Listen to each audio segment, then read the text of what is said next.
satu-satunya yang Allah khususkan kepada hamba-hambanya, yaitu karunia menjalani aktivitas sehari-hari dengan Al-Quranul Karim. Sesungguhnya nikmat Al-Quranul Karim itu Allah turunkan kepada seluruh manusia. Tetapi tidak semua manusia Allah beri kesempatan waktu dan kesiapan akal, kesiapan jiwa, kesiapan raga yang sama. Ada dari manusia yang memang memiliki kesiapan mental, kesiapan jiwa, kesiapan waktu, dan kemudian kesadaran untuk melaksanakan kewajibannya bersama Al-Quran, sehingga Allah masukkan dia ke dalam kelompok wa minhum sabiqun bil khairat. Wa minhum sabiqun bil khairat. Mereka yang senantiasa berlomba-lomba untuk mendapatkan kebaikan dari Al-Quran Al-Karim. Ada yang punya waktu, ada yang punya kesiapan akal, kesiapan jiwa, kesiapan raga, tetapi kesibukan yang lain juga masih banyak, sehingga dia belum bisa maksimal menggunakan aktivitas sehari-harinya, manajemen sehari-harinya, manajemen waktu, ya, jadwal sehari-hari dengan Al-Quran, sehingga dia dimasukkan ke dalam kelompok yang wa minhum muqtasid, yang mereka itu tengah-tengah, ya, yang tengah-tengah, yang belum bisa sepenuhnya menjiwai sehidup dan semati bersama Al-Quran, setiap waktunya bersama Al-Quran, bersama Allah. Ada kelompok yang paling terakhir adalah kelompok yang mereka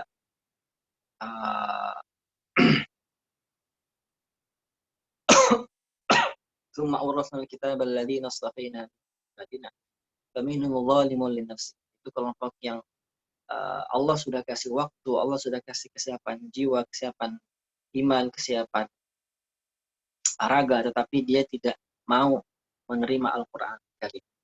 Dia tidak mau menggunakan waktunya untuk Al-Quran Karim. Ketika ada kesempatan untuk mengkaji Al-Quran, dia tidak akan, ada malas-malesan. Dia tidak mengorbankan waktunya untuk Allah, untuk Al-Quran. Maka Allah Subhanahu wa ta'ala kelompokkan dia ke dalam kelompok zalimun li nafsi. Zalimun li nafsi. Dia zalim terhadap dirinya sendiri. Artinya dia tidak zalim sama Al-Quran. Dia tidak zalim sama Allah. Ketika seseorang meninggalkan Al-Quran, ketika seseorang meninggalkan Allah, ketika seseorang meninggalkan Al-Quran dari aktivitas sehari-harinya, sesungguhnya dia tidak sama sekali menzalimi Allah. Sesungguhnya dia tidak sama sekali menzalimi Al-Quran, menzalimi Rasulullah SAW. Sesungguhnya dia sedang menzalimi dirinya sendiri, karena hakikatnya setiap amalan yang dilakukan oleh seorang hamba di atas muka bumi ini, baik atau buruknya, akan kembali kepada diri sendiri. Bahkan nanti makhluk yang sering dijadikan kambing hitam, ya, atas perbuatan buruk kita, itu nanti akan berlepas diri. Siapakah ia? Setan. Setan yang selalu kita salah-salahkan nanti akan berlepas diri. Wa qala asy-syaitanu lamma qudiyal amru innallaha wa'adakum wa'dal haqqi wa wa'adtukum fa akhlaftukum. Setan nanti di hari kiamat akan berlepas diri. Sesungguhnya kalian tuh tahu, manusia semua, kalian nih yang sedang ada di neraka, kalian tuh tahu Allah itu telah menjanjikan kepada kalian janji yang baik, janji yang benar. Siapa yang beriman, beramal saleh, dia akan masuk surga. Siapa yang tidak beriman dan tidak beramal saleh akan masuk neraka. Tapi apa? Tapi kalian menyelisihi janji itu. Artinya, teman-teman sekalian, asatidzah, para peserta daurah, ya, para peserta mukhayyam Quran, mahasiswa muharrik ini, ataupun juga para peserta umum, para pendengar yang non peserta, pentingnya kita untuk selalu memuhasabah diri kita, karena nanti di akhirat nggak ada yang bisa kita salahkan kecuali diri kita sendiri. Dan oleh karenanya Allah Subhanahu wa ta'ala telah menitipkan kepada kita ada namanya an-nafsul mutmainnah. Ada namanya an-nafsu al-ammarah bisu. Ada namanya an-nafsul lawwamah, dan ada namanya an-nafsul mutmainnah. Ketika an-nafsul al-ammarah bisu, jiwa yang selalu menyuruh kita kepada keburukan, itu yang jadi panutan kita, yang jadi imam kita, maka kita akan merugi. Sebaliknya ketika yang an-nafsu al-lawamah yang kita jadikan panutan di hari ini, apa itu an-nafsu al-lawamah? An-nafsu al-lawamah adalah jiwa yang selalu mencela, yang selalu memuhasabah, yang selalu merasa kurang terhadap amalan-amalan setiap harinya. Misalnya nanti di akhirat atau nanti sebelum malaikat maut menjemput, kita akan dipanggil dengan ya ayat Tuhan nafsul mutmainnah. Nah, pada pagi hari berbahagia ini, para hadirin Allah muliakan, saya diminta untuk berbagi dengan teman-teman semua seputar resolusi tahun baru 2021 ini dengan Al-Quran. Bagaimana kita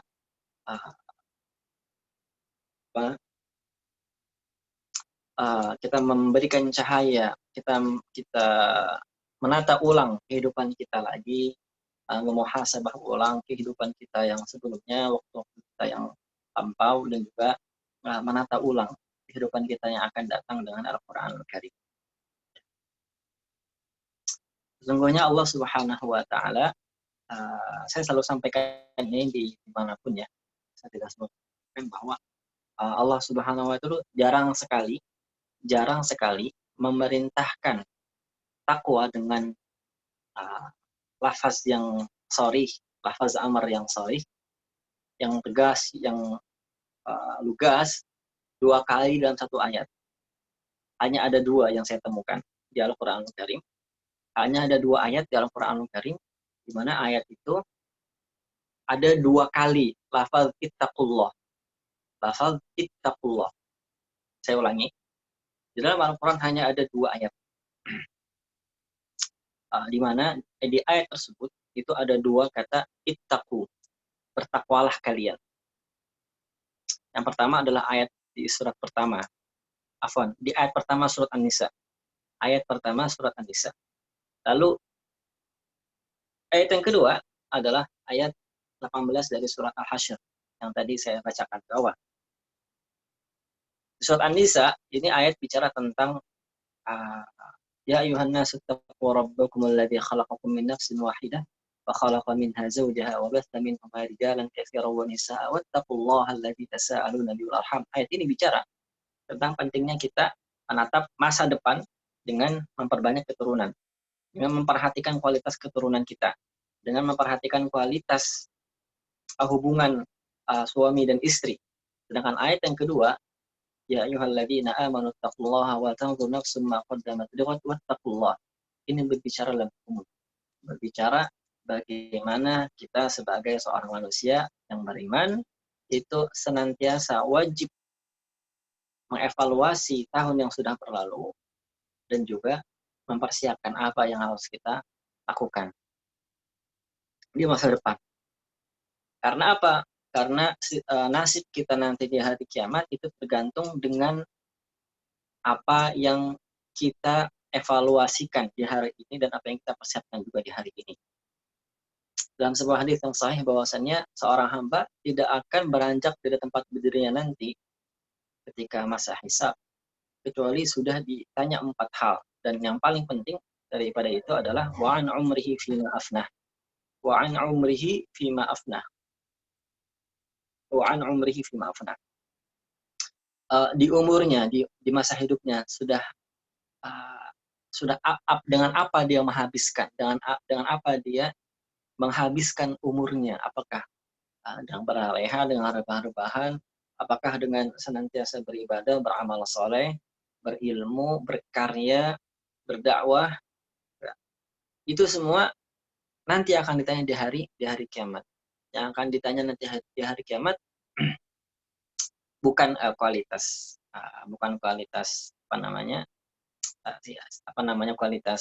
sertifikat ya, sertifikat ijazah keilmuan ataupun banyaknya kawan ataupun hebatnya atau berapa kekayaan kita. Dan nanti di hari kiamatnya kan adalah kekayaan harta kita itu digunakan untuk apa, untuk didapat dari mana dan dihabiskan untuk apa.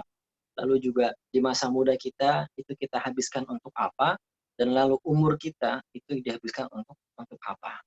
Kalau hal-hal duniawi tadi, sertifikat, ijazah, jabatan, ilmu, harta tidak digunakan untuk kebaikan, maka itu nanti akan menjuruskan kita kepada apa yang disebut dalam Al-Quran dengan nasullaha fa'ansahum anfusahum ulaika humul fasiqun.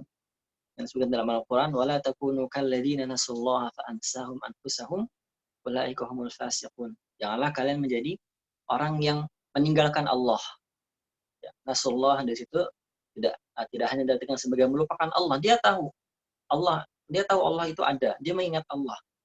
Tetapi ingatan dia terhadap Allah tidak lahir dalam amal nyata, tidak lahir dalam bentuk zikir, tidak lahir dalam bentuk salat, tidak lahir dalam bentuk tilawah Al-Quran, tidak lahir dalam bentuk beramal dalam Al-Quran, tidak lahir dalam bentuk dakwah. Maka nasullah fa'ansahu anfusahum. Maka Allah akan buat nanti orang-orang ini, orang-orang fasik ini, Allah akan buat mereka melupakan diri mereka sendiri. Ya, Allah akan melupakan mereka dan mereka akan melupakan diri mereka sendiri. Ya. Dan mereka akan dimasukkan ke dalam neraka. Alhamdulillah min dzalik. La yastawi ashabun nari wa ashabul jannah, ashabul jannati humul faizun. Enggak sama. Penduduk api neraka dan penduduk surga itu enggak sama. Ashabul jannati humul faizun. Kalau penduduk surga adalah para pemenang, maka para penduduk neraka adalah para loser, para pecundang. Nah, kita mari sama-sama mulai dari frame ini. Ada orang ngomong. Emang ada podcast apa?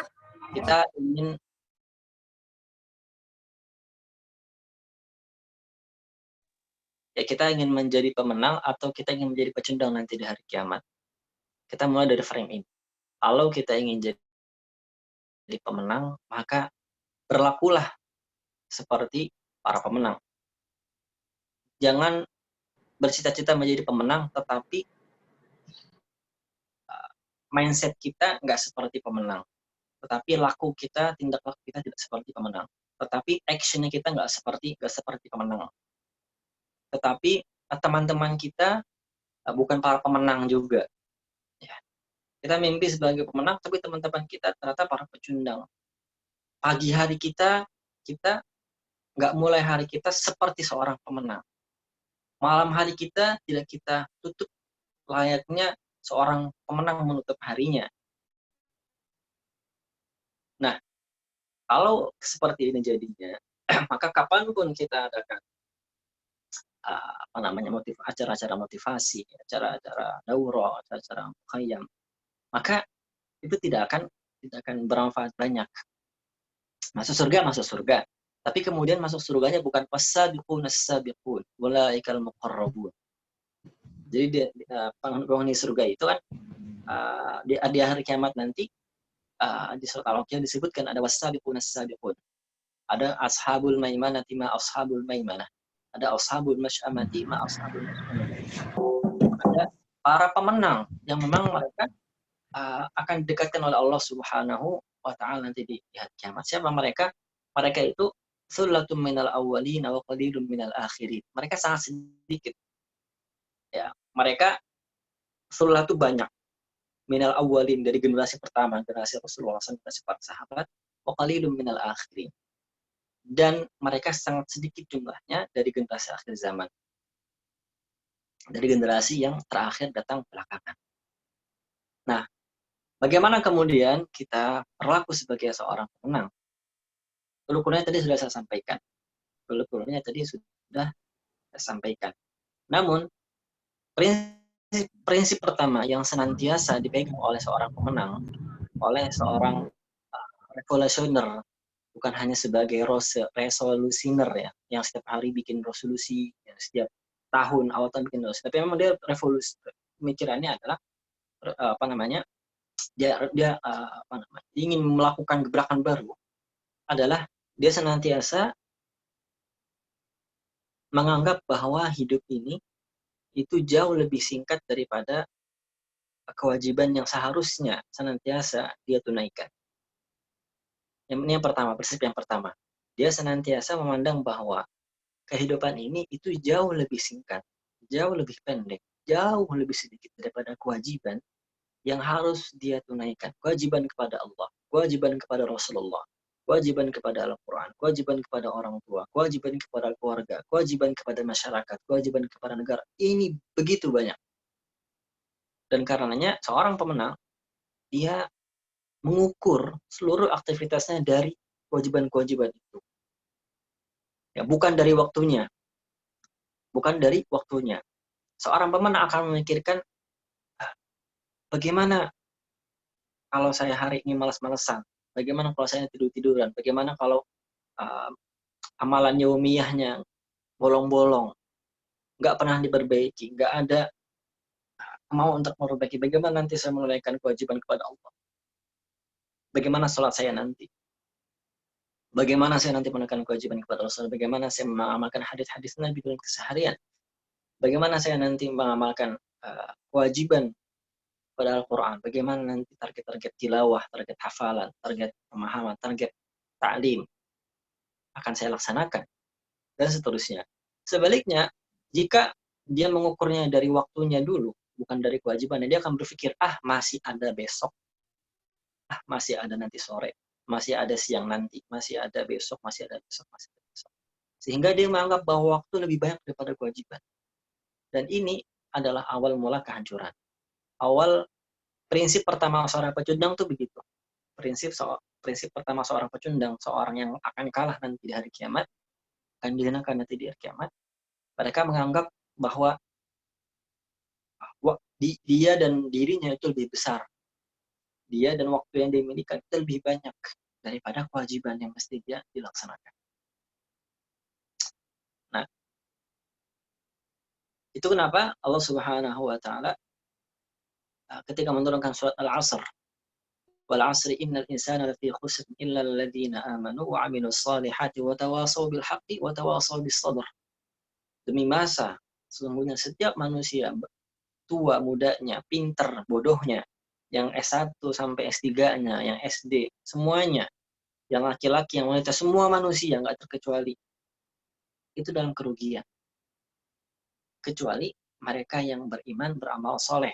Gak cukup beriman dan beramal soleh untuk dirinya sendiri, tapi dia senantiasa watawasau bil haqqi watawasau bis sabr. Agar senantiasa mewasiatkan kebenaran, dalam kebenaran, dengan kebenaran, untuk kebenaran, dan juga saling mewasiatkan, saling berdakwah dalam kebenaran, dengan kebenaran, dan untuk kesabaran. Dalam kesabaran, dengan kesabaran, dan untuk kesabaran. Watawasau bis sabr. Inilah frame yang kemudian dikatakan oleh Imam Syafi'i ketika membaca surat ini dan berkomentar, sesungguhnya seandainya setiap manusia itu membaca surat ini saja dan Allah tidak menurunkan Al-Quran ini kecuali surat ini saja, saya ini mencukupi buat semua manusia. Imam Syafi'i, seandainya Allah tidak menurunkan Al-Quranul Karim kecuali surat Al-Asr saja, sesungguhnya ini lebih dari cukup. Sebenarnya ini lebih dari cukup. Nah, jadi itu yang pertama, teman-teman semua. Mari kita membangun mental sebagai seorang pemenang, as-sabiqun al-faizun, ya, dengan cara menyadari bahwa waktu kita ini jauh lebih sempit daripada kewajiban yang mesti kita tunaikan. Lalu yang kedua, prinsip yang kedua yang disampaikan pada pagi hari ini adalah jadilah ibnul waqti, kata Ibnu Umar. Jadilah ibnul waqti, ya. Sebenarnya lafal ini bukan dari Ibnu Umar, tapi dari kalangan para ulama yang menafsirkan asal dari Ibnu Umar. Ya, janganlah kalian menunda-nunda amal. Idza asbahta fala tantadhiril masa wa idza amsayta fala tantadhiris sabah. Kalau kalian dalam pagi hari, jangan menunda amalan kalian yang seharusnya kalian kerjakan di pagi hari ke sore hari. Dan kalau kalian dalam sore hari, jangan kalian tunda amalan sore hari kalian sampai ke besok paginya. Maka kata para ulama, jadilah ibnul waqti. Jadilah anaknya waktu. Jadilah anaknya waktu. Yaitu mereka yang senantiasa merasa bahwa apa yang dilakukan di tahun kemarin itu sangat kurang. Gitu. Dia mengapresiasi semua kebaikan yang telah dilakukan untuk dirinya, dengan dirinya sendiri atau bersama kawan-kawannya, tapi dia tahu bahwa sebagai seorang ibnul waqti, anaknya waktu, dia selalu merasa kurang. Karena apa? Karena dia nanti akan menyadari bahwa ketika Allah nanti akan mengumpulkan kita, ketika Allah nanti membangkitkan kita dari kuburan, kemudian kumpulkan kita di padang mahsyar. Di surat Yunus Allah sebutkan, wa yauma yahsyuruhum ka'an lam yalbathu illa sa'atan minan nahar yata'arafuna bainahum. Wa yauma yahsyuruhum ka'an lam yalbathu illa sa'atan minan nahari yata'arafuna bainahum.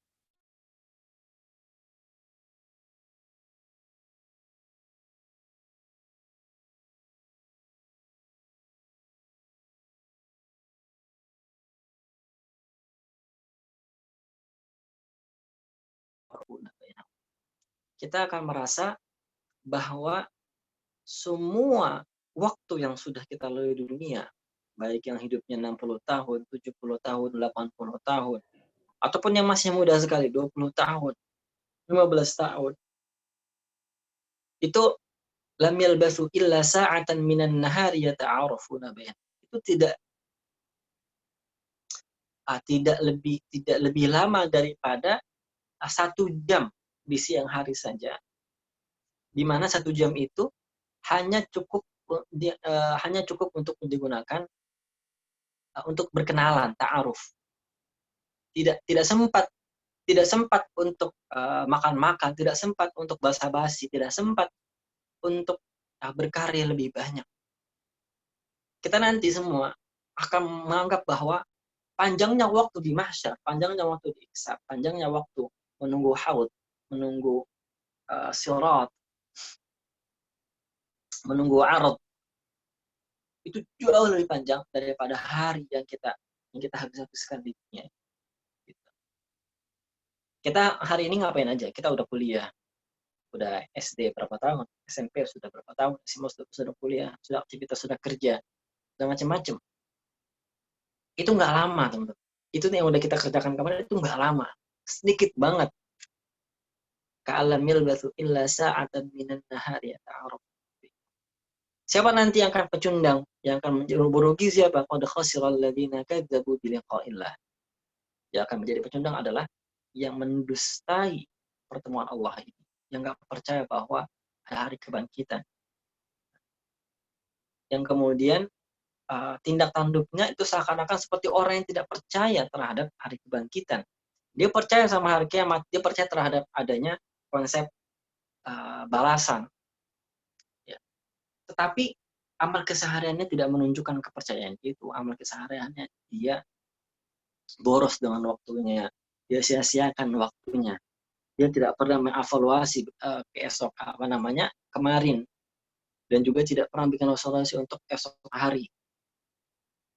Atau yang lebih parah lagi adalah ya, yang kemudian menzalimi hak orang lain, yang mengambil hak orang lain, dia korupsi, dia mencuri, dan seterusnya. Sehingga sesungguhnya kerusakan yang ada di atas muka bumi ini itu tidak lain tidak bukan karena lakunya orang-orang itu, laku orang-orang yang percaya akan adanya hari pembalasan, tapi tindak tanduknya seakan kazzabu biliqa'illah, seakan-akan mendustai hari pembalasan. Ini yang kedua, teman-teman, bahwa kita harus senantiasa melihat waktu sebagai orang anak, ya. Kita melihat waktu ini dengan posisi yang kecil, sehingga kita akan senantiasa menggunakan waktu ini lebih efisien. Kenapa? Karena Al-Imam Syatibi dalam Hirzul Amaninya, ya, dalam matan Syatibiyahnya bilang gini,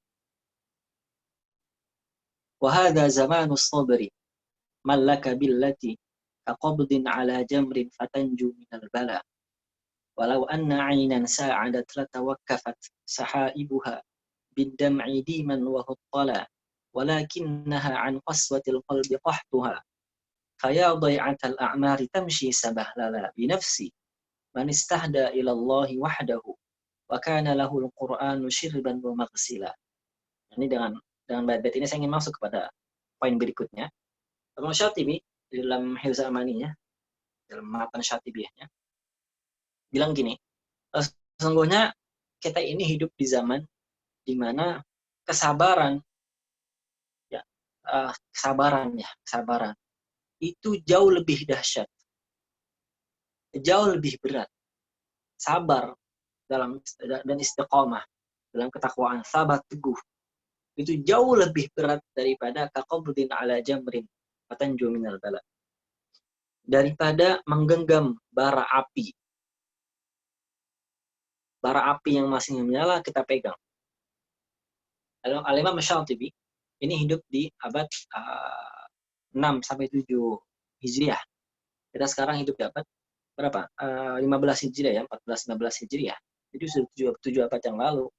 Tapi masih sangat relevan. Kenapa? Karena memang bait ini terinspirasi dari hadis Nabi Muhammad SAW bahwa hidup di akhir zaman nanti itu jauh lebih jauh lebih berat daripada menggenggam bara api. Menggenggam bara api jauh lebih mudah daripada hidup di akhir zaman. Istiqamah di akhir. Lalu apa yang buat kita selamat? Walau anna 'ainan sa'adat latawaqqafat sahaibuha bid-dam'i diman wa huttala. Yang akan membuat kita selamat adalah mata air. Mata air yang senantiasa mengucurkan airnya dalam bentuk gerimis maupun dalam bentuk air yang deras. Air mata apa itu?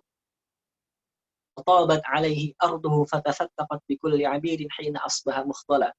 Sebelum mendefinisikan mata air itu, beliau juga mendefinisikan mengatakan bahwa kita akan selamat ketika ada tanah yang siap, ada ladang yang siap untuk menampung air mata itu.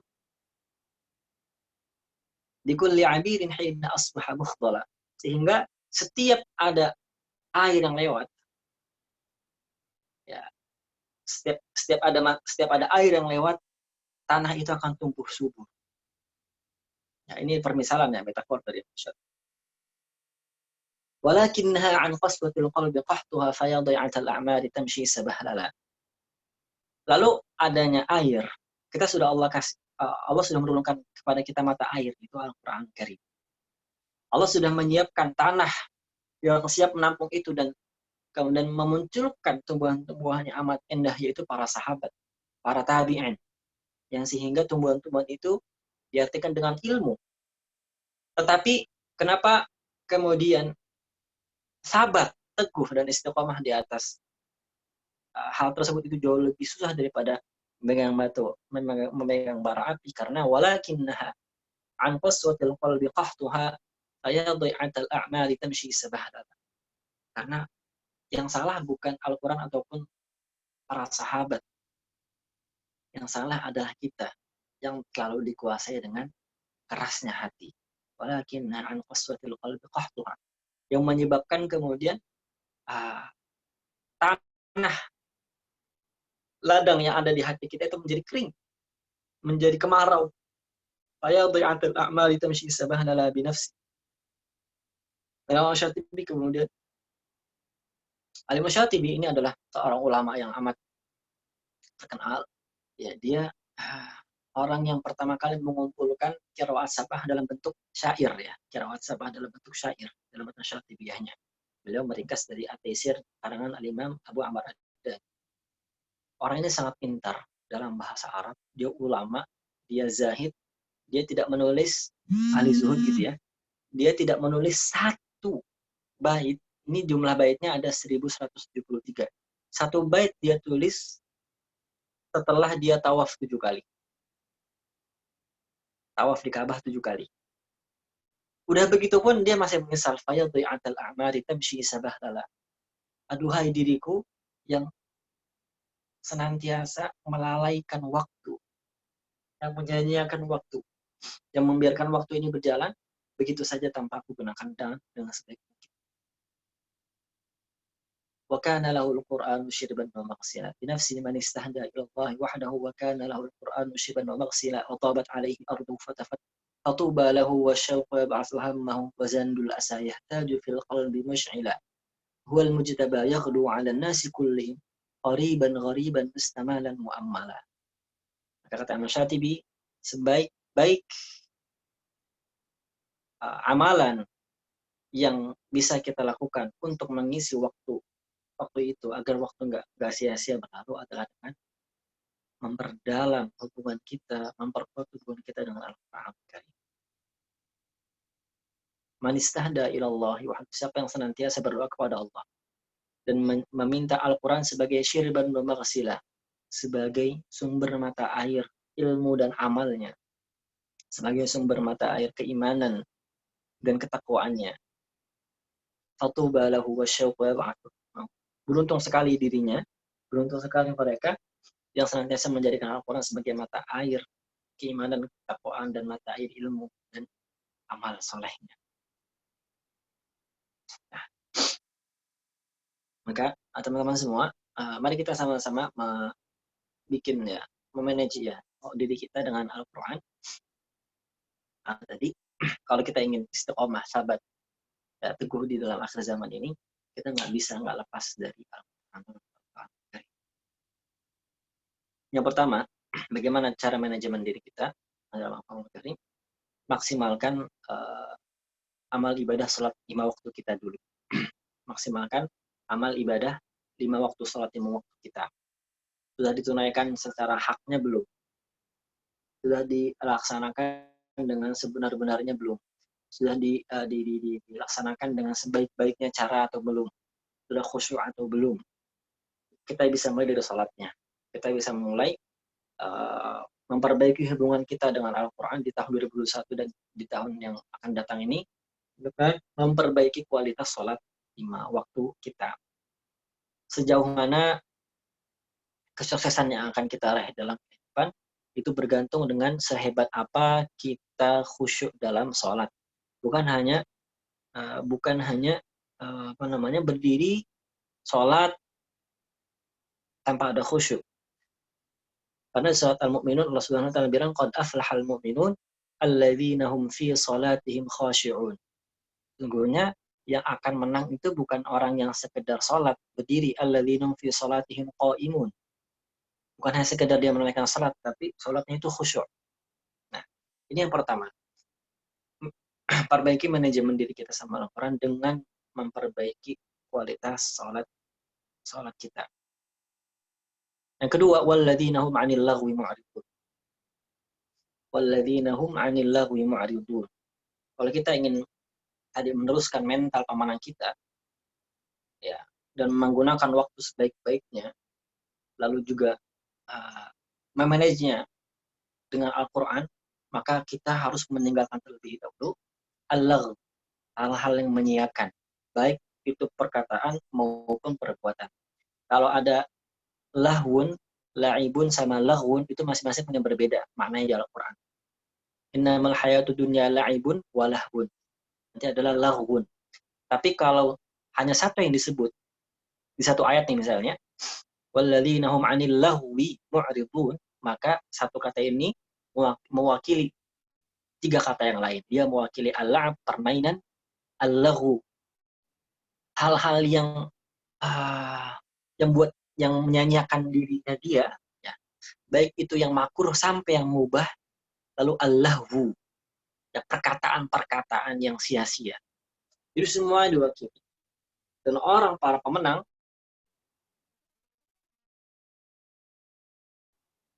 adalah mereka yang meninggalkan semua itu. Walladzina hum 'anil lagwi mu'ridun. Walladzina hum 'anil hafizun. Lalu kemudian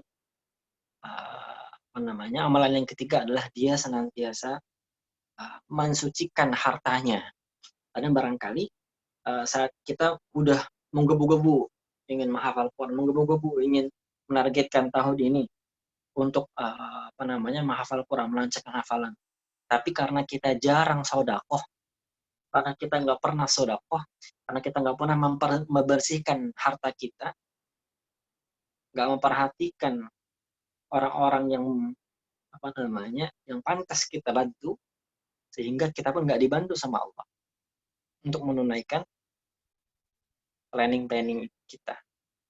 Kita sudah bikin planning, kita sudah punya mentor, kita sudah konsultasi, kita sudah realistis mungkin, tapi Allah gak kasih mudah.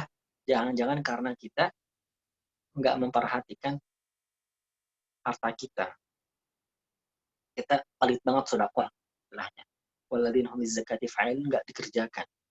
Dan kemudian walladzina hum li furujihim hafizun, mereka yang senantiasa apa? Mereka yang senantiasa menjaga iffah, menjaga kehormatan diri mereka, menjaga kemaluan mereka dari zina. Sesungguhnya kita hidup di zaman yang mata itu pasti berzina, telinga berzina, mulut berzina, hidung berzina, tangan itu berzina. Namun al-qalbu yusaddiquhu aw yukadzibuhu, itu yang penting. Apakah hati itu menturutinya ataupun tidak? Disitulah batas kehebatan seorang beriman.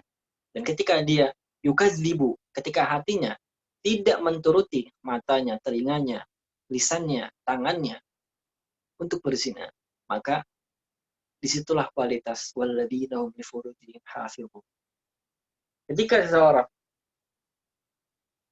Ketika seorang paling minimal sebagai seorang pribadi itu sholat khusyuknya benar, kemudian dia meninggalkan hal-hal yang tidak bermanfaat, dia nggak mudah terganggu sama hal-hal yang distraksi dari tujuan yang sudah diplannya, kemudian dia senantiasa membarsih sedekah, berinfak, lalu dia senantiasa menghindari diri dari zina, sesungguhnya Allah Subhanahu wa taala akan tolong dia.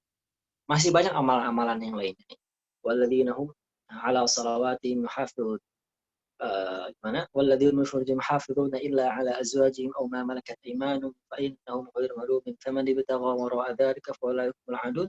Walladzina hum li amanatihim wa 'ahdihim ra'un. Walladzina hum 'ala salawatihim yuhafizuna ulaika humul warithuna alladzina yarithuna al-firdausa hum fiha khalidun. Tapi yang sisanya itu akan mengikut. Intinya ada pada sholat. Intinya ada pada sholat. Kualitas khusyuk yang sholat, kualitas khusyuk yang bagus, dan kemudian kontinuitas yang tidak pernah padam, tidak pernah habis, terus di sholat terus. Baru dengan izin Allah Subhanahu wa taala, Allah akan memudahkan jalan kita bersama. Kita pengen apapun sama Al-Qur'an, kita pengen ngafal, kita pengen mahamin, kita pengen ngajarin, itu akan Allah mudahkan. Karena kita sudah punya lisensi sebagai ahlul Quran, sebagai ahlullah. Meskipun kita belum hafal Al-Quran, meskipun kita belum hafal Al-Quran semuanya, tapi kita sudah mengamalkan isi Al-Quran, maka dengan kata lain kita sudah punya lisensi sebagai ahlullah, sebagai ahlul Quran, dan dengan itu niscaya Allah akan menolong ya. Allah akan menolong keluarganya, Allah akan menolong orang-orang yang Allah khususkan. Apapun mau kita, apapun yang ingin kita rencanakan, apapun yang ingin kita laksanakan, Allah akan. Lalu berikutnya, teman-teman semua Allah muliakan, kunci yang berikutnya adalah kita menggunakan sepertiga malam terakhir. Kita menggunakan sepertiga malam terakhir, yaitu waktu di mana kita bangun dan bermunajat kepada Allah Subhanahu wa taala. Wa minal laili fatahajjad bihi nafilatan laka asa ayyab'atsaka rabbuka maqaman mahmuda. Asa ayyab'atsaka rabbuka maqaman mahmuda. Di dalam Al-Qur'anul Karim, nama-nama salat enggak ada yang disebutkan kecuali salat tahajud. Kalau perintah salat itu setiap waktu ada.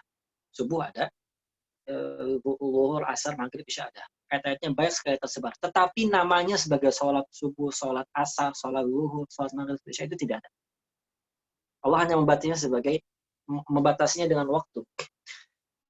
Tapi kalau sholat tahajud, Allah perintahkan dengan namanya. Wa bihi nafilatan laka asa ayyab'atsaka rabbuka maqaman mahmuda. Dan dari sebagian malam bangunlah kalian, lalu salatlah malam. Dengan cara itu Allah akan memberikan tambahan pahala. Dan dengan cara itu Allah akan mengangkat derajat kalian ke derajat yang terpuji. Asa ayyab'atsaka rabbuka maqaman mahmud. Wa qul rabbi adkhilni mudkhala sidqin wa akhrijni mukhraja sidqin waj'al li min ladunka sultanan nasira. Allah akan bantu kita dalam menunaikan aktivitas-aktivitas keseharian kita. arti lain daripada wa qur rabbi adkhilni mudkhala sidqin wa akhrijni mukhraja sidqin. Teman-teman semua yang Allah muliakan, para peserta yang memiliki maupun para hadirin hadirat yang umum ya. Kenapa saya senantiasa menekankan hal ini? Karena kita akan terbukti benar-benar tadi lisensi sebagai ahlul Quran itu akan teruji ketika kita menghabiskan malam hari sepertiga malamnya itu untuk Allah. Baru. Yang pertama tadi sudah selesai ini misalnya salat lima waktunya, khusyuknya, sedekahnya, ya kemudian usaha dia untuk senantiasa menjauhkan diri dari hal yang tidak bermanfaat. Itu sudah selesai. Lalu kemudian dia naik kepada tahap berikutnya yang tadi sabiqum bil khairat. Ini terlihat dari salat tahajudnya sepertiga malam terakhirnya.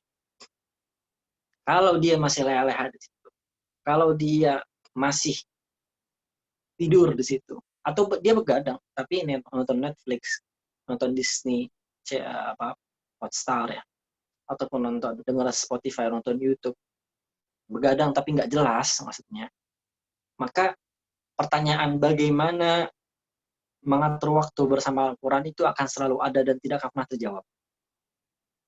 Sebaliknya, orang yang berhasil memaksimalkan sepertiga malam terakhirnya dengan salat tahajud, dengan bermunajat, dengan beristighfar, dengan bersalawat, dengan bertaubat. Pertanyaan bagaimana saya memanage waktu kita, memanage waktu saya dengan Al-Quran, padahal saya masih kuliah, itu nggak akan pernah ditanyakan lagi, karena itu sudah selesai. Gitu. Artinya, kawan-kawan yang Allah muliakan, kalau teman-teman masih nanya bagaimana manage waktu nih sebagai mahasiswa, sebagai aktivis, dia punya banyak segambreng proyek, segambreng aktivitas ya, dia melakukan dakwah, di rohis, masjid, ataupun di lembaga sosial. Bagaimana ngafalnya, Ustaz? Bagaimana ngafalnya? Sholat tahajud, itu kunci. Nggak ada yang lain. Sholat tahajud. Ini derajat as-sabiquna bil khairat. Tadi saya udah ngomong panjang dari awal ya, bagaimana untuk mindset sebagai seorang pemenang, bagaimana kita menjauhkan diri dari mindset orang-orang pecundang, bagaimana kita memandang waktu sebagai hal yang jauh lebih banyak daripada kewajiban. Kita selalu memandang bahwa apa yang kita kerjakan di kemarin hari itu selalu kurang. Lalu bagaimana kita mengaktualisasikannya, menerapkannya kepada keseharian dengan melaksanakan, memperbaiki ibadah kita, salat lima waktu, khusyuknya, dan seterusnya tadi, surat Al-Mu'minun. Ini semua derajat muktasid, derajat pertengahan. Pertanyaan bagaimana manajemen waktu sama Al-Quran, kita masih sebagai kuliah, sebagai pokoknya macam-macam deh. Pasti ini pertanyaan ada. Itu kuncinya ada salat tahajud.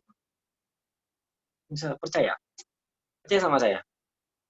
Saya tanya ke semua orang, ke semua masyayikh yang kesibukan itu jauh lebih sibuk daripada saya, jauh lebih dari antum, jauh lebih sibuk daripada teman-teman. Bagaimana dia manajemen waktunya? Jawabannya selalu satu. Jawabannya sama dan satu. Salat tahajud. Seorang penghafal Quran itu aib buat dia tidak bangun malam untuk sholat tahajud. Itu sangat aib. Seorang aktivis dakwah itu sangat aib buat dia tidak bangun di sepertiga malam terakhir untuk bermunajat dan tilawah wirid hariannya 1 juz di sepertiga malam. Itu sangat aib. Bagaimana dia aku sebagai aktivis dakwah, sebagai muharrik dakwah, menggerakkan orang lain untuk berdakwah bersama dia, sedangkan untuk menggerakkan dirinya sendiri sepertiga malam terakhir menuju Allah saja dia tidak bisa. Nggak bisa. Nggak akan pernah sukses. Karena di sepertiga malam terakhir itulah Allah sangat dekat dengan hambanya. Allah sangat dekat dengan hambanya. Yanzilu Rabbuna tabaraka wa ta'ala. Aina yabqa thulutsayil lail. Aina yabqa thulutsayil lail min al-akhir. Ya. Fayaqulu man yas'al fa'utiya. man yad'u faujib, atau kama qala dalam sebuah hadis sahih. Sesungguhnya Allah Subhanahu wa taala senantiasa turun pada sepertiga malam terakhir dan kemudian mencari siapa yang beristighfar, Allah akan ampuni. Siapa yang akan meminta, Allah akan kasih. Siapa yang berdoa, Allah akan jawab. Coba betapa banyak kita habiskan teori sana sini, tapi kalau sepertiga malam terakhir tidak pernah kita gunakan, jangan berharap aktivitas kita akan sukses di mata Allah Subhanahu wa taala. Dan para sahabat itu diujinya di situ. Dan jangan kira para sahabat yang memikul Al-Quran pertama kali itu jauh lebih nganggur daripada kita. Tidak. Mereka juga sangat sibuk. Mereka membersamai Rasulullah SAW di perangan. Mereka membersamai Rasulullah di majelis ilmu. Mereka membersamai Rasulullah SAW di pasar. Mereka membersamai Rasulullah SAW. Bahkan para sahabat nggak sabar menunggu Rasulullah SAW di luar kamarnya hingga turunlah surat Al-Hujurat. Di mana mereka kemudian memaksimalkan waktu mereka dengan kesendiriannya gitu loh. Sepertiga malam terakhir. Sepertiga malam terakhir. Begitu juga Rasulullah SAW. Sepertiga malam terakhirnya itu sangat kuat. Dan itu kunjung kesuksesan. Beliau sebagai seorang dai, beliau sebagai seorang mu'allim, sebagai seorang suami, sebagai seorang ayah, seorang negarawan, seorang kepala negara, sebagai seorang panglima perang tertinggi. Itu kuncinya ada di salat. Jadi teman-teman semua Allah muliakan. Mari kita sama-sama mengatur ulang lagi keseharian kita, sholat lima waktunya, sedekah kita sudah baik atau belum, sudah banyak atau belum, sudah rutin atau belum. Ya nggak mesti banyak sebenarnya sih, yang penting sudah rutin atau belum. Ya pagi hari kita sudah kita mulai dengan berpikir wirid harian atau belum. Hubungan kita sama orang tua sudah baik atau belum. Itu yang jadi kita list gitu loh, yang jadi list plan kita. Ya, insya Allah kalau itu semua beres dan seperti malam terakhir kita juga sudah beres, seperti malam terakhir sudah beres dari jam 2:30 sampai subuh misalnya, subuh lagi di Depok misalnya, lagi di Jakarta itu subuhnya jam 4 sampai jam 4:30. Ya. Maka seperti malam terakhirnya kira-kira di jam 2:30 lah ya, atau di jam 2 itu sudah beres. Insya Allah seharian kita mau ngapain aja itu beres. Kali pagi harinya kita mau dagang, kita mau belajar, kita mau nulis, itu macam itu gampang. Kuncinya ada seperti malam terakhir. Dan selamanya akan rasanya ada beban di hati. Kalau sholat kita nggak beres sama tahajud kita nggak beres itu selamanya akan ada beban di hati. Dan beban di hati inilah yang kemudian yang menghalangi kita untuk berinteraksi sama Al-Quran. Ini dosa gitu ya. Dosa. Sholat lima waktu kita nggak beres. Ya, sedekah kita nggak rajin.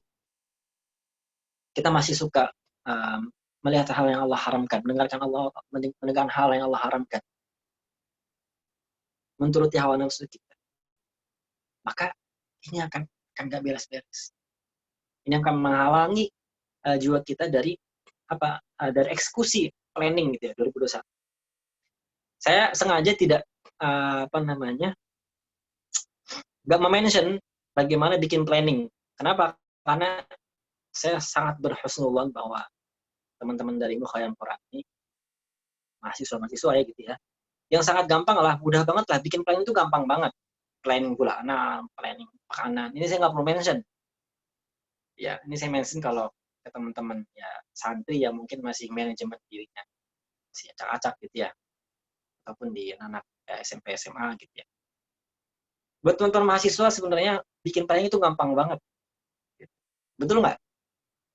Apalagi yang udah biasa proyekan, yang udah biasa bikin proyek, bikin program.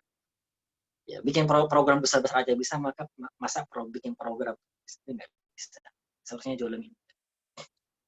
Nah, saya ingin berbicara mention hal yang lebih esensial daripada itu, yaitu maksimalkan, perbaiki amal yaumiyah, ibadah yaumiyah kita, dan tambah itu dengan sholat tahajud, maksimalkan seperti malam terakhir, insya Allah Allah akan bantu. Semua urusan, semua kesibukan, semua hajat, Allah akan bantu. Dan terakhir, sebelum saya kembalikan kepada Bapak ya, ingatlah teman-teman semua bahwa tadi ayat yang dibaca oleh qari kita di depan ya tentang waman ahsanu qawlan mimman da'a ila Allah wa 'amila shalihan. Dan siapa yang lebih utama perkataan daripada orang yang berdakwah kepada Allah Subhanahu wa taala. Ini tidak berarti bahwa kita harus saleh dulu, kita harus rajin dulu salatnya, kita harus hebat dulu salat tahajudnya, kualitasnya, kita harus wiridnya 5 juz dulu sehari untuk berdakwah. Enggak berarti seperti itu. Ya. Karena ayatnya sendiri berbunyi gimana? Wa man ahsanu qawlan mimman da'a ila Allah wa 'amila shalihan. Jadi dia berdakwah sambil beramal soleh. Bukan beramal soleh bagus dulu, baru menyeru. Enggak. Tapi bersamaan. Dakwah kepada Allah dengan perkataan, dengan perbuatan. Lalu dia juga amal solehnya. Wa amila shalihan wa qala innani minal musliminnya itu juga rajin. Aktivitas pribadi juga rajin. Poinnya adalah kalau kita ingin sukses dalam berdakwah, sukses dalam keseharian sebagai seorang mahasiswa, sebagai seorang muslih reformis gitu ya, muharrik penggerak kebangkitan Islam di tengah-tengah masyarakat kita, maka jangan pernah lupakan untuk menyeimbangkan kedua hal ini, dakwah ilallah dan amal soleh.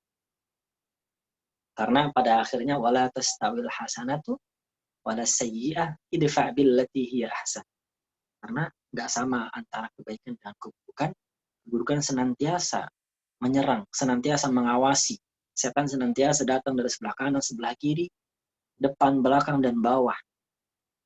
Ya, sedangkan amal soleh itu datangnya dari Allah Subhanahu wa ta'ala, dari taufik Allah Subhanahu wa ta'ala. Maka niatkan setiap kali kita beramal soleh untuk mendorong, untuk menghapus idfa' billati hiya ahsan, mendorong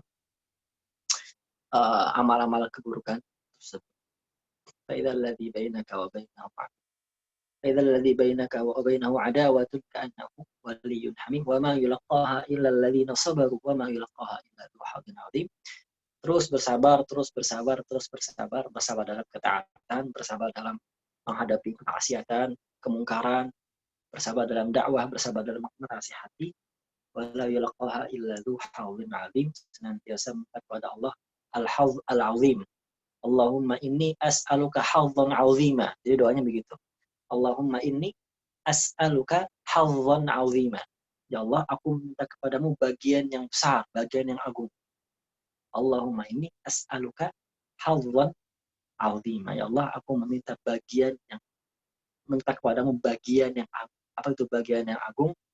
Pertolongan, inayatullah, dan taufiknya. Itu yang paling penting. Sekian dari saya, semoga bermanfaat. Maaf kalau nggak ada PowerPoint, dan juga maaf kalau banyak poin-poin yang tadi terlewat ya. Semoga Allah Subhanahu wa taala senantiasa menolong kita dalam beramal, dalam berdakwah, dalam berilmu. Hadanallahu ajma'in. Aqulu qouli hadza wa astaghfirullah li wa lakum. Wassalamualaikum warahmatullahi wabarakatuh. Waalaikumsalam warahmatullahi wabarakatuh. Ya, sekali lagi kita aturkan jazakumullah khairan katsir pada Ustaz Syekhul Basir yang telah menyampaikan nasihat ya. Ya, ternyata kalau kita berbicara tentang sebuah resolusi ya, harus berawal dari sesuatu yang fundamental gitu ya. Nah, kita hendak menjadi siapa gitu ya, hendak menjadi seorang pemenang atau sebagai loser gitu ya.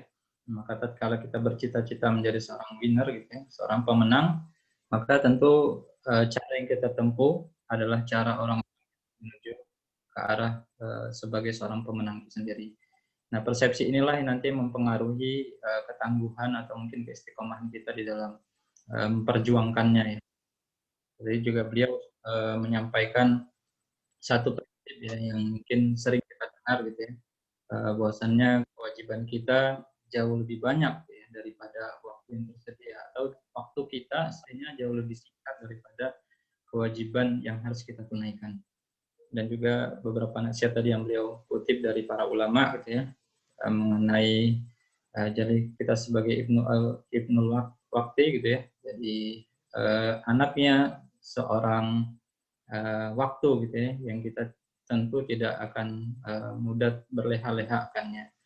Dan juga tadi beliau menyampaikan beberapa amal solih yang kiranya bisa membuat kita kembali on the track kepada sebuah tujuan kita, dimulai dari meninggalkan kesia-siaan, mensucikan hati kita, memperbaiki sholat kita, mengkhusyukkan kembali, kemudian menjaga diri kita dari zina, gitu, apa saja, zina mata, zina tangan, dan lain sebagainya.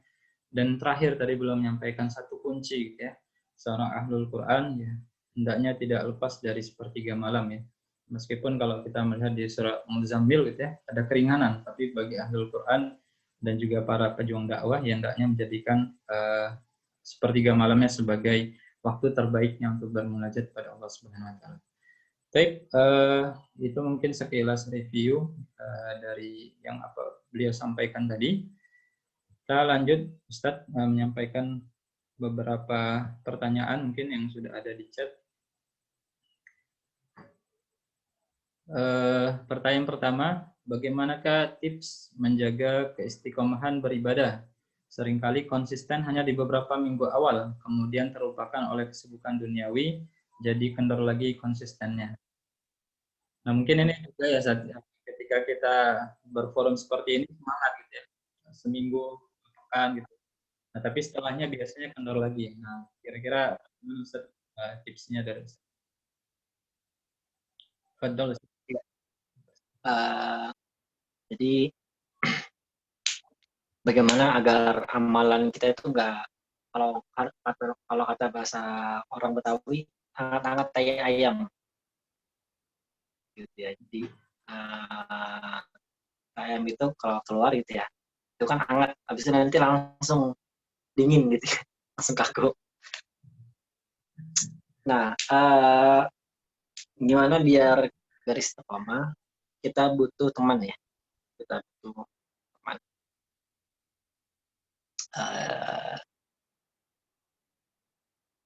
Pesan saya. Nah, ini kan WhatsApp tuh ada status ya, betul nggak? WhatsApp ada status.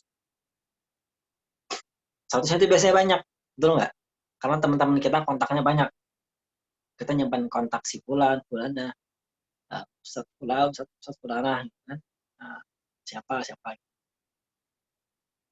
Kunci agar kita istiqomah. Ini tips ya, tips. Bukan kunci banget sih, tapi tips ya. Semoga bisa membantu. Jangan lihat semua status itu. Jangan lihat semua status WhatsApp itu. Tapi pilih orang yang kita percayai, orang yang kita fiqh dengan kesolehannya, dengan ketakwaannya, dengan ketawaduannya. Lihat dia nilai statusnya apa. Gitu. Yang kita fiqh, yang kita percaya dengan amal solehnya, kesolehannya, ya, ketakwaannya. Itu kita pencet, terus kita lihat. Ya. Kita baca. Biasanya itu yang nambah kita semangat, yang menjaga istiqomah. Itu cara simpel, betul nggak? Simpel banget. Ya, nggak perlu ninggalin gadget, bahkan kita harus menggunakan gadget untuk itu, gitu ya. Baca status-status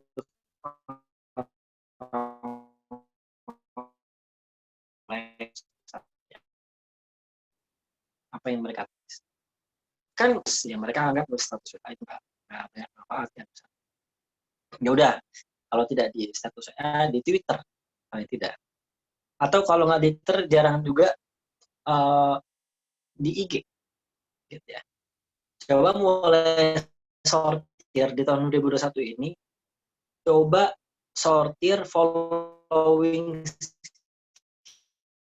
kita. Sortir following, bukan follower, following. Orang-orang yang kita ikutin. Postingan-postingan apa yang muncul di explore Instagram kita, di jelajah Instagram kita. Kalau algoritma yang ada di explore Instagram kita masih nunjukin hal-hal yang tidak bermanfaat, maka kita langsung sekali istiqomah dalam menjalankan amal-amal ibadah yaumiyah. Perbaiki algoritma di explore jelajah kita dengan like dan share. kalimat-kalimat yang bermanfaat, postingan-postingan yang bermanfaat, postingan-postingan yang penuh ilmu. Oke. Lalu lihat following tadi. Kalau jumlah followingnya ternyata masih orang-orang yang malas-malesan, yang mohon maaf gitu ya, ahli fujur, ahli maksiat, ataupun public figur yang nggak banyak bawa faidah, maka kita langsung sekali istiqomah. Maka mulai sortir, mulai unfollow public figur, orang-orang yang tidak bermanfaat, yang nggak banyak faidah.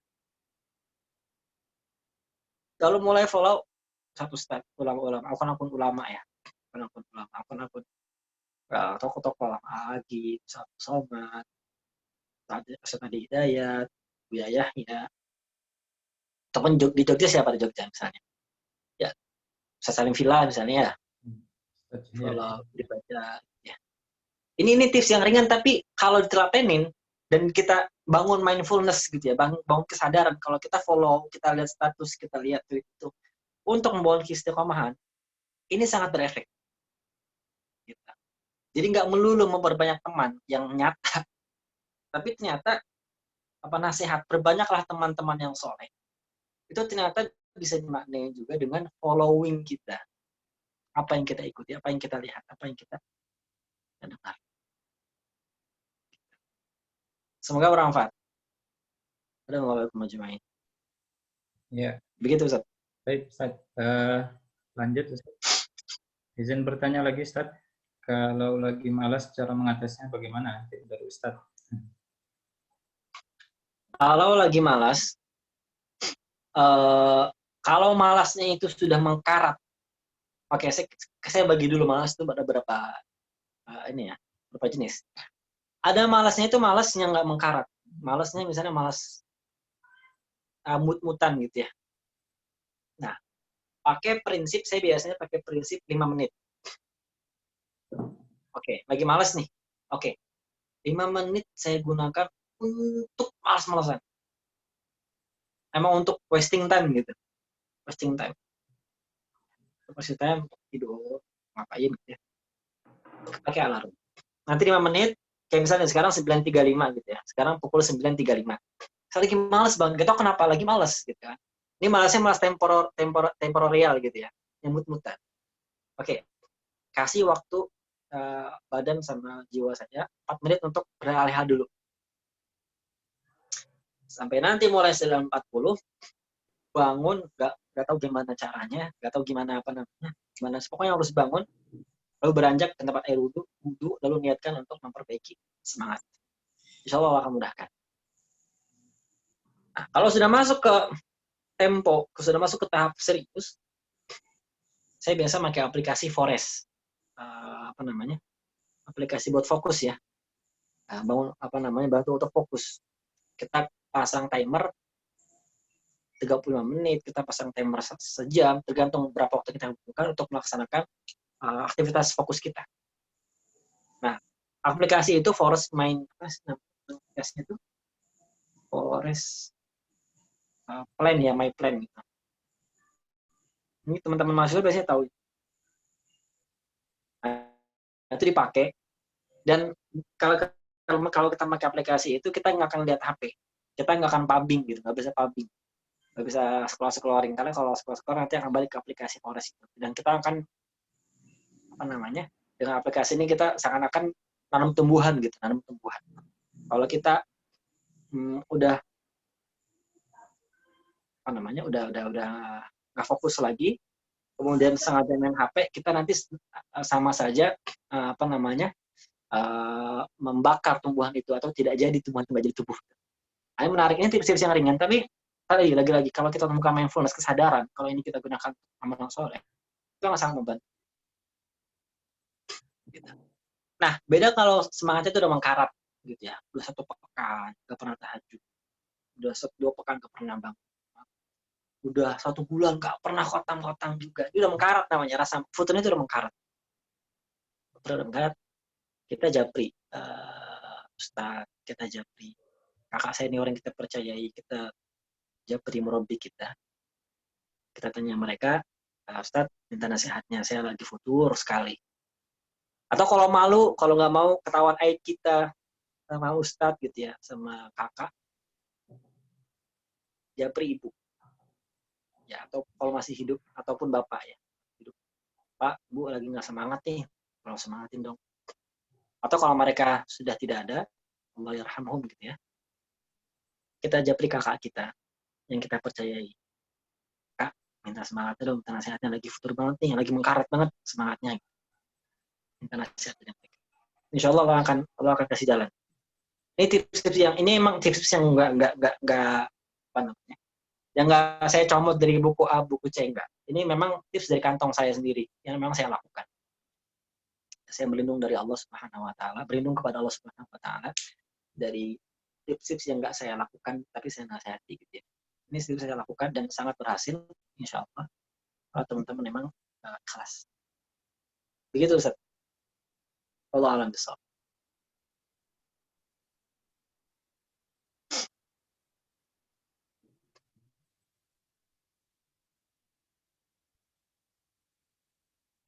Ada lagi?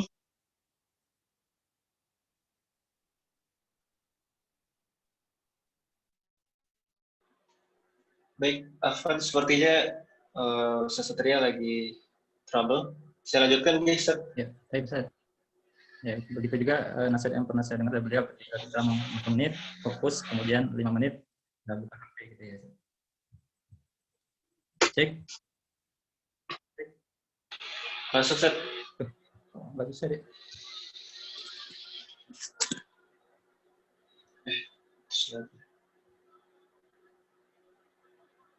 Cek, apa dengar suara saya?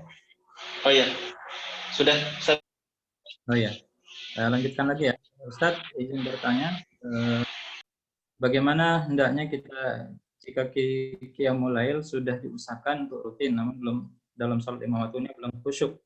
Dan juga ini korelate pertanyaan selanjutnya, bagaimana agar merasakan ringan dan nikmatnya tahajud? Tafadhal Ustaz. Ya.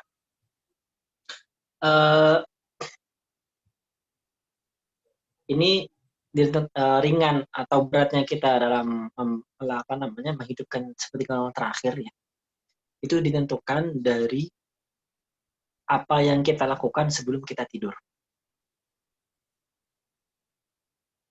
Saya ulangi, ringan atau beratnya kita menghidupkan malam seperti kalau terakhir kita, itu ditentukan dari apa yang kita lakukan dari sebelum tidur. Kalau kita sebelum tidurnya itu nggak bagus persiapannya, ya, pada tidur itu nggak diperhatikan, nggak dulu, nggak berdoa dulu, nggak niat untuk bangun, maka seperti kamu terakhir itu nggak akan berat sekali. Begitu juga kalau kita tidurnya telat gitu ya, niat bangun jam 3, tapi baru tidur jam setengah 1, jam 1, atau jam 2, ya maka akan berat sekali untuk bangun di sepertiga malam terakhir. Jam 3, jam 4 itu akan susah sekali. Nah, ini ditentukan, ringan atau tidaknya itu ditentukan dari apa yang kita lakukan dari sebelum tidur. Maka nasihat saya, kalau tidak ada kesibukan yang sangat mendesak, maka tidurlah jam 10 malam. Dengan niat untuk bangun jam setengah 3. Nggak usah khawatir ketinggalan berita di grup WhatsApp, di feed Instagram, atau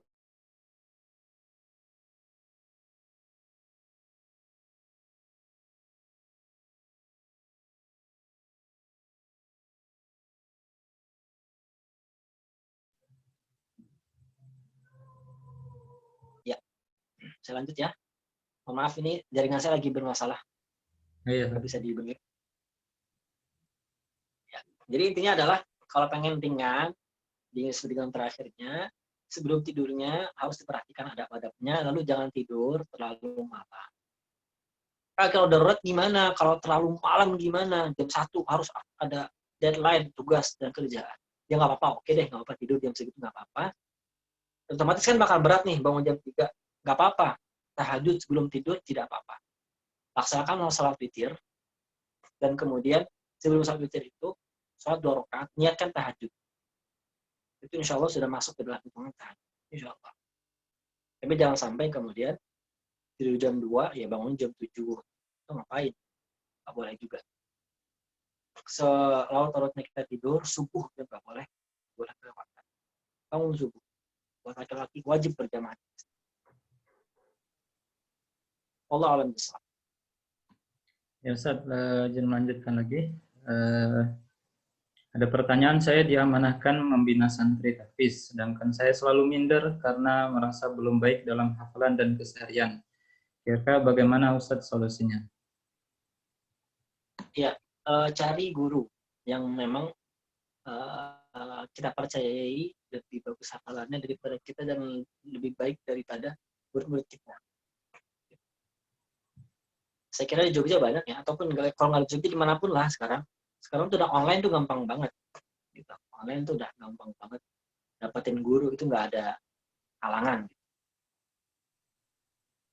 Dekati mereka, lalu perbaiki terus bacaan dan hafalan kita. Jadi al-khairiyah al-Qur'aniyah. Jadi kebaikan Al-Quran itu nggak akan sampai buat orang yang cuma ngajarin Al-Quran. Begitu juga al-khairiyah, kebaikan pahala Al-Quran, keagungan Al-Quran, kedahsyatan Al-Quran nggak akan sampai kepada orang yang cuma ngajarin Al-Quran tapi nggak pernah belajar. Ataupun yang belajar doang tapi nggak pernah belajar. Karena hadisnya jelas, khairukum man ta'allama al-Qur'ana wa 'allamahu. Yang belajar dan mengajarkan di saat yang sama. Sampai kapan? Nggak ada batas waktunya. Sampai mati. Jadi kalau ada sampai kita pada satu titik di mana kita merasa puas dengan apa yang kita punya, dengan dari hafalan ataupun bacaan, ataupun kita sudah merasa puas dengan cukup mengajarkan saja, maka kebaikan, pahala, keagungan Al-Quran akan berhenti di saat itu. Jadi apa namanya? Gak usah minder sama murid kita, gak usah minder. Selama kita emang punya guru terus nyambung terus gurunya gitu, guru tahfiznya. Kita terus lanjut gitu. Jadi jangan sampai terputus, cuma ngajarin doang tapi nggak belajar lagi. Ataupun dia belajar doang, kita belajar doang tapi nggak pernah ngajarin. Jangan sampai gitu. Allah alam bisawab. Saya kira cukup Ustaz ya. Iya. Ini masih ada berapa lagi Ustaz? Masih ada waktu ya Ustaz? Boleh. Ya. Ustaz izin bertanya, bagaimana jika seorang penghafal Quran tapi masih melakukan kemaksiatan? Ya. Hafalan Al-Qur'annya akan menjaga dia dari dosa yang jauh lebih besar. Dari maksiat yang lebih besar. Seandainya kalau dia tidak hafal Quran. Jadi kalau ada penghafal Al-Quran yang dia mesti bermasuk ke maksiat, ya, masuk ke hal yang ya, biar tidak apa-apa, gitu, nggak masalah. Tentu kewajiban seorang penghafal Quran untuk senantiasa menjauhi sejauhnya dari maksiatan.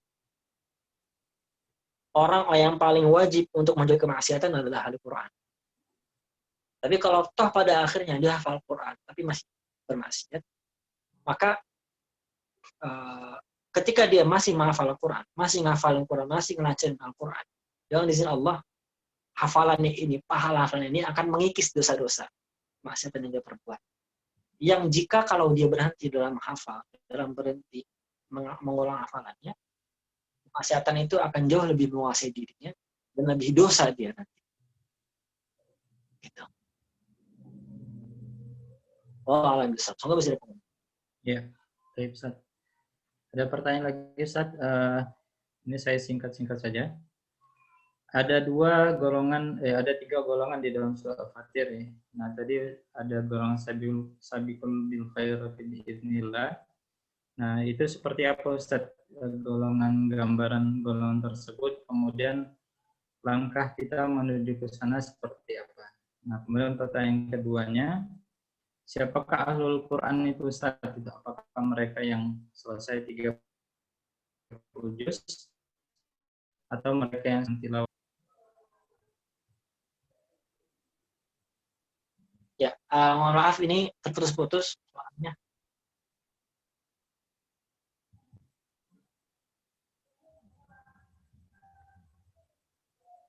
Yang saya dengar tadi tentang sabiqum bil khairat ya. Ya, jadi Ustaz. sabiqum bil khairat. Nah, Ustaz. Sabiqul bil khairat gambarannya. Kemudian ahlul Quran itu seperti apa? Apakah orang yang Khairat adalah mereka yang senantiasa berakhlak dengan akhlak ahli Quran.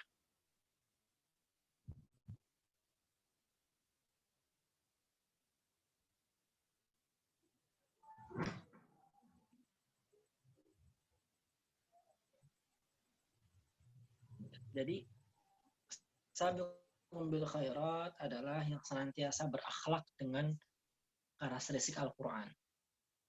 Ya. Kalau ada sholat dia yang paling pertama, kalau ada panggilan dakwah dia yang paling pertama, kalau ada panggilan sosial dia yang paling pertama, dia paling berbakti sama orang tua, dia paling baik kualitas sholatnya, paling baik kualitas sedekahnya, paling baik kualitas hubungannya sama orang lain. Mereka adalah sabiqum bil khairat. Langkah-langkahnya seperti apa?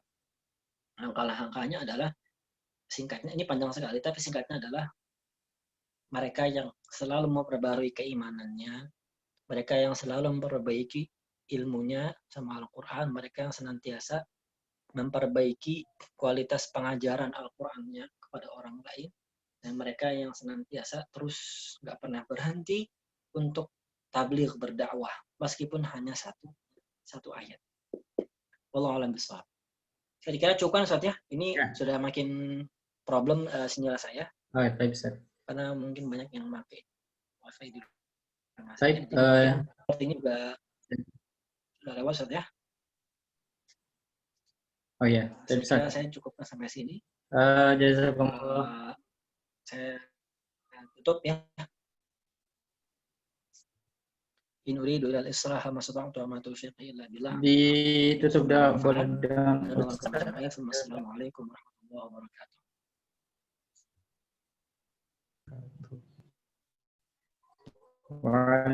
Waalaikumsalam warahmatullahi wabarakatuh. Alhamdulillah.